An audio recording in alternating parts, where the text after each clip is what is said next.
Live from KSAT 12, the Nightbeat starts right now. Ahead on the Nightbeat, a family sharing their story after two young girls witnessed their grandmother being set on fire. Why that family is calling one of those girls a hero. Plus details on a murder attempted suicide in Guadalupe County. The latest on the sheriff's office investigation. And the latest on the COVID-19 pandemic, why health officials are urging caution this Labor Day weekend, and when COVID-19 vaccine booster shots could be approved. But first, an investigation now underway on the east side. 3 people have been shot. They were all in the same vehicle. That car coming to a stop at the corner of Hackberry and Aransas. The night team's John Paul Barajas was at the scene and has the details. We were told this BMW had been shot up and was driving down the street when they saw officers at this gas station, so they pulled in to ask them for help. Police officers tell us 3 people in that car were shot. 1 person has died, 1 is in critical condition, and the other has non-life-threatening injuries. Now I want to show you video close-ups of that car because it is riddled with gunshots. Every window on the car seems to have a bullet hole in it, from the front windshield to the back windshield, the driver's side, the passenger side. Now, officers have not told us where this shooting originally happened because, again, it was driving down the street and pulled in to ask for help, or why the shooting may have started. But we are still trying to get more information, and currently right here at the scene, the tow truck's here. It looks like they're about to clear the car out, but still lots of questions to be answered. As soon as we get those, we'll get that to you. John Paul Barajas, KSAT 12 News. In other news, why? That is one big question a family has for the man accused of setting their mother on fire. That woman is now in the hospital recovering from her injuries. The family tells me if it wasn't for the quick actions of her young granddaughter, she may not be alive today. She was trying to take off her clothes because the fire was on her. 10-year-old Nevaeh Gallegos is a hero. Any 10-year-old could have easily froze up or just went into shock. Sadly, she witnessed something no child should ever witness last Tuesday evening. Her grandmother, 52-year-old certified nursing assistant Deborah Romo, just got off work when her ex-boyfriend, 43-year-old Roberto Cocalan, began arguing with her. Nevaeh says she was in her room when all of a sudden, I heard my grandma screaming. Then she was on the couch, but I saw her on the floor. Then he was standing and pouring gasoline on her, and she started crying. And I pushed him and I tried to hit him, but he still continued doing it. An affidavit states Cocalan allegedly used a lighter to light Romo on fire. Started crying because I couldn't find my grandma in the smoke. That's when Nevaeh grabbed her 2-year-old sister, covered her face to prevent smoke inhalation, and then ran to get help. The family says they had to use mop water to extinguish the fire because he cut the water off before he did this, so there was no water in the household. Romo is now in the hospital with burns over 35% of her body. She has burns from face, ears, arms, all the way down, 2nd and 3rd degree burns. They say Romo is a beautiful woman who worked 12-hour shifts 7 days a week at Christa Santa Rosa. She loves her family and is deeply loved by many. The family says Romo was in an abusive relationship with Cocalan, but they never expected the abuse to go this far. He was arrested for aggravated assault with a deadly weapon causing serious bodily injury and arson. I want him to sit in there, and I want him to suffer the way my mom having to sit in the hospital and go through that pain. Romo's hero had this to say directly to her. I want to tell her I love her so much. Her family loves her, then her friends loves her, and we hope she can come home soon. Very tragic story right there. The family says that they're seeking counseling for Nevaeh because of this incident. They say Romo has a long road to recovery, but they plan to use her story to raise awareness about domestic violence. Cocalan remains in the Bexar County Jail on a $500,000 bond. Taking a look now at other stories we've been following today. The Guadalupe County Sheriff's Office investigating a murder attempted suicide between a married couple in their 80s. According to the Sheriff's Office, they got a call for a shooting in the 200 block of Admiral Benbow Lane in the Treasure Island neighborhood around 12:30 this afternoon. When deputies arrived on scene, they learned an 87-year-old man killed his 83-year-old wife. Deputies say that man then tried to kill himself but was unsuccessful. We are told the man did admit to the murder and was taken to a nearby hospital for a mental evaluation. No other details were released. The Bexar County Sheriff's Office is investigating a deadly crash at the far north end of the county. According to deputies, the crash happened just before 7:30 this evening in the 24,000 block of Blanco Road near West Oaks Estates Drive. Deputies say a man in his 30s was driving a car when he veered into oncoming traffic and hit a truck. The man driving the car was pronounced dead at the scene. We're also told a witness to the crash caused another collision north of where the man died. Several people were taken to the hospital. After that crash, they're expected to be okay. Tonight, Crime Stoppers needs your help identifying an armed robbery suspect. Take a look. San Antonio police say this man attempted to rob a GameStop on Nacogdoches Road on August 26th, just after 11 a.m. Police say that suspect walked behind the counter and put something to the back of the clerk. That clerk, believing it was a gun, did as he was told. The suspect then ordered the clerk to open the safe inside the store. As that safe was being opened, the store manager walked in, and that is when the suspect left the store. If you have any information on this aggravated robbery, you can call Crime Stoppers. Their number 210-224-7867. Taking a look at stories around Texas tonight. Firefighters in Houston responding to a house fire, but found a gruesome crime scene instead. According to Houston police, 4 people, including a man, a woman, and 2 children, were found shot to death inside of a rental home there. Police say the children appeared to be between the ages of 10 and 13 years old. Details are limited tonight, but investigators say there didn't appear to be any forced entry into that home.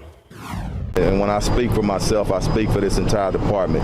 When anybody dies in our city, it upsets us, okay? But when it's innocent kids, it's even more upsetting. The police chief also says investigators have not ruled out a murder-suicide situation or if that fire might have been started to cover up the shooting.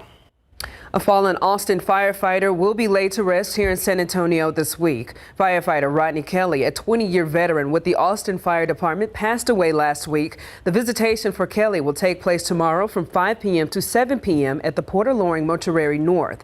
His funeral will be the following day at the Coker United Methodist Church starting at 12:30 p.m. Kelly leaves behind a loving family and all of his friends at the fire department. From homelessness to the proposed city budget to the perpetual expansion of our city, there is a lot going on in and around San Antonio. That is why District 8 City Councilman Manny Pelaez joined leading an SA today. Pelaez says he has been working on the homeless issue he sees in his district and that the city is actively working to find some solutions. What we've done in a historic way is in 2020, we have funded more than ever homelessness, mental health programs, domestic violence programs, trauma-informed care programs. And we did it again in 2021, and we're going to do it again in 2022. I mean, we're talking almost $1 billion. Councilman Pelaez says one of the things being discussed right now is using a hotel to get people off the streets so they can hopefully start a new life. He is also hosting a virtual town hall on homelessness this coming Wednesday. For more information on that and to hear the full interview from this morning, just head to visit the leading SA section on KSAT.com.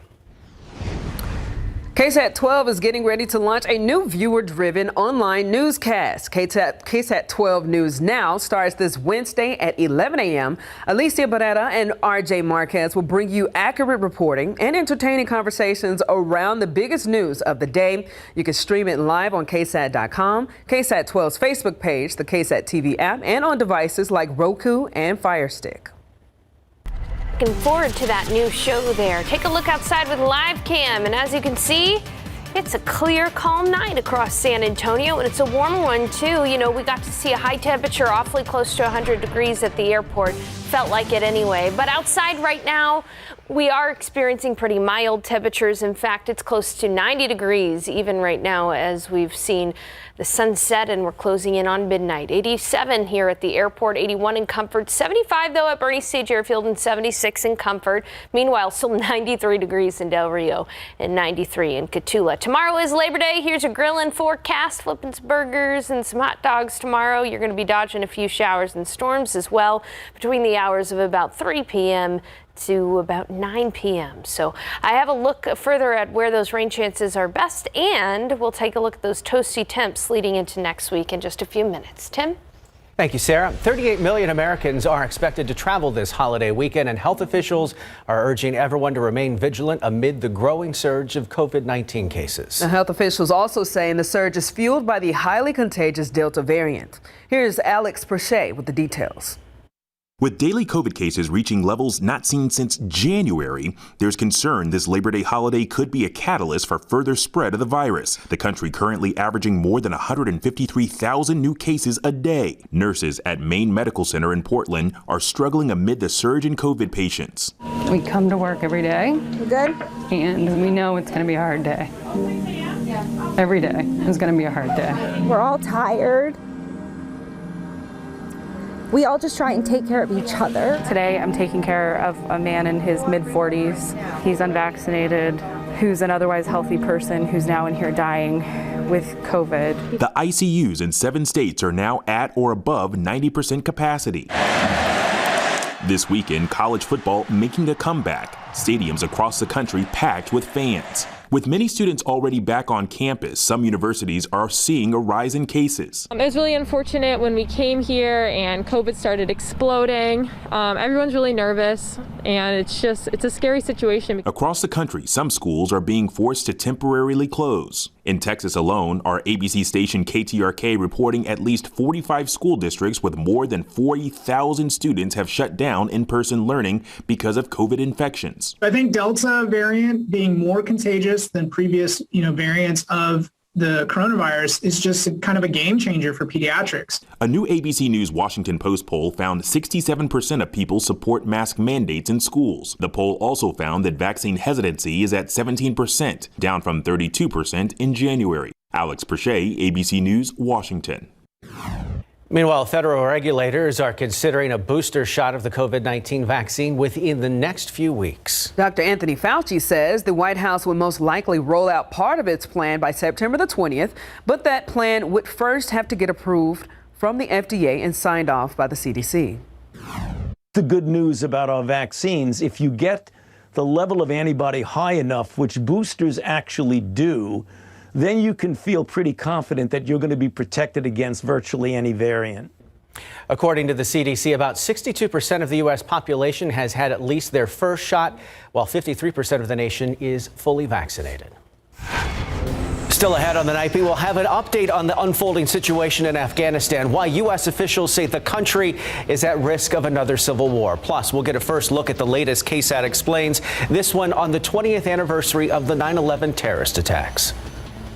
But first, we'll tell you about some shopping deals you don't want to miss out on this Labor Day. That's next on the Nightbeat.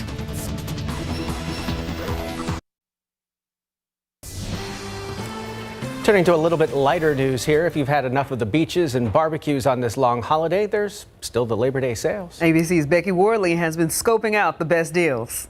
This holiday weekend is one of the rare opportunities to snag a deal in a time when prices have been going up and discounts are hard to find. So let's get started with clothing. As we turn from summer to fall, lots of inventory is discounted. Nordstrom has their summer sale with varied discounts on name brands up to 60% off. Madewell and Urban Outfitters have an extra 30% off sale. The Gap has 30% off your entire purchase. And Eddie Bauer and J. Crew have 40% off of everything you buy. Shoes also seeing some price cuts. Adidas has 30% off site-wide. Now, as we head indoors for the fall and winter, camping and outdoor furniture is on sale, of course, a shoulder season item. This headlamp from Backcountry is $29. That's $10 off.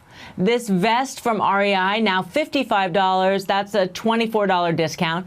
And this outdoor fire pit from Walmart is $199. That's $100 off of the list price.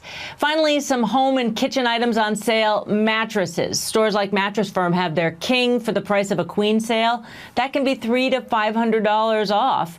Home goods on sale at Macy's. We see a knife set, just $93. That's $142 discounted.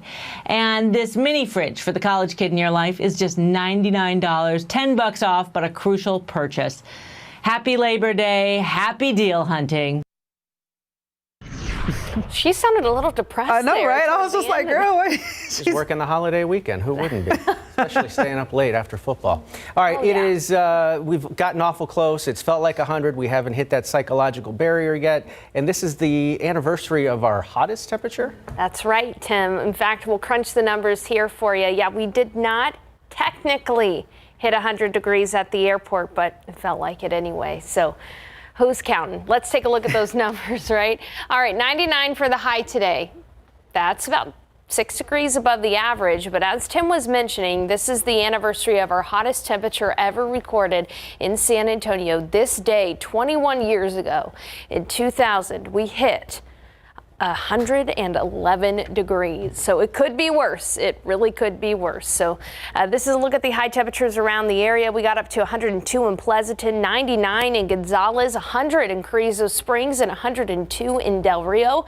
Even up in the hill country where it's a couple of degrees cooler, it was still hot, 98 for the high in Kerrville. Now on the radar, there was a complex of thunderstorms that was moving through northern Travis County just to the north of Austin, and it ended up falling off as we lost that daytime heating. And this is going to be a key for tomorrow's rain chance as well, because tomorrow in the afternoon there will be a chance for rain around San Antonio between the hours of 3 to 9 p.m. But once we lose that daytime heating, the rain is going to go with it.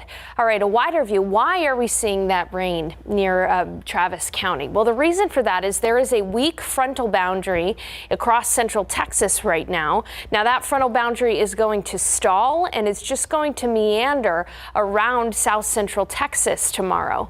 So with the daytime heating, we're going to see the atmosphere get a few more ingredients. In the morning hours, it should be quiet for us. But as we head into the afternoon, get that daytime heating between the hours of 3 p.m. and 9 p.m., we're going to have isolated showers and storms out there. The chance for rain is 30%, so it will not rain everywhere. But where it does rain, you'll notice it, because where it does rain, you'll have heavy rainfall and gusty winds and lightning as well. So let me take you through the day tomorrow. Waking up at 7, mostly cloudy, partly cloudy by noon, and we'll be in the 90s already. And then in the afternoon, we'll be in the 90s, 97 for the high temperature, 30% chance for storms. Again, even if you don't get rain, you will get that rain-cooled air. So again, there's some pluses there, even if that lawn doesn't look that green at the end of the day. The sun will set at 7:50, and we'll see a mild evening. North winds tomorrow at 5 to 10 miles per hour. So again, just to reiterate, the best chance for rain from 3 p.m. to 9 p.m. If you have outdoor plans for your Labor Day, know that if you see rain on the radar, or if you hear thunder, especially if you hear thunder, go ahead and duck inside. Keep that KSAT Weather Authority app handy. We'll go live from that if we need to as well. Again, it will not rain everywhere, but where it does, a quick quarter to half an inch of rain is possible, with gusty winds and lightning as well. Okay, so 30% chance on Monday, but then only a 20% chance on Tuesday. Then in the week ahead, it's going to be fairly dry and just hot, feeling a lot like summer, even though summer will unofficially end after this weekend. Looking ahead to the rest of the week, temperatures will be climbing into the upper 90s. Again, not as humid, close to 100 degrees, total sunshine. So our best chance for rain over the next 7 days is tomorrow afternoon. So if you really want some rain, keep those fingers crossed. I'll have an update on the tropics in the next half hour as well. Yeah, and all they have to do is just pop that tent up. Be just fine. Thanks, Sarah. All right, Greg Simmons will have a preview of Instant Replay right after this.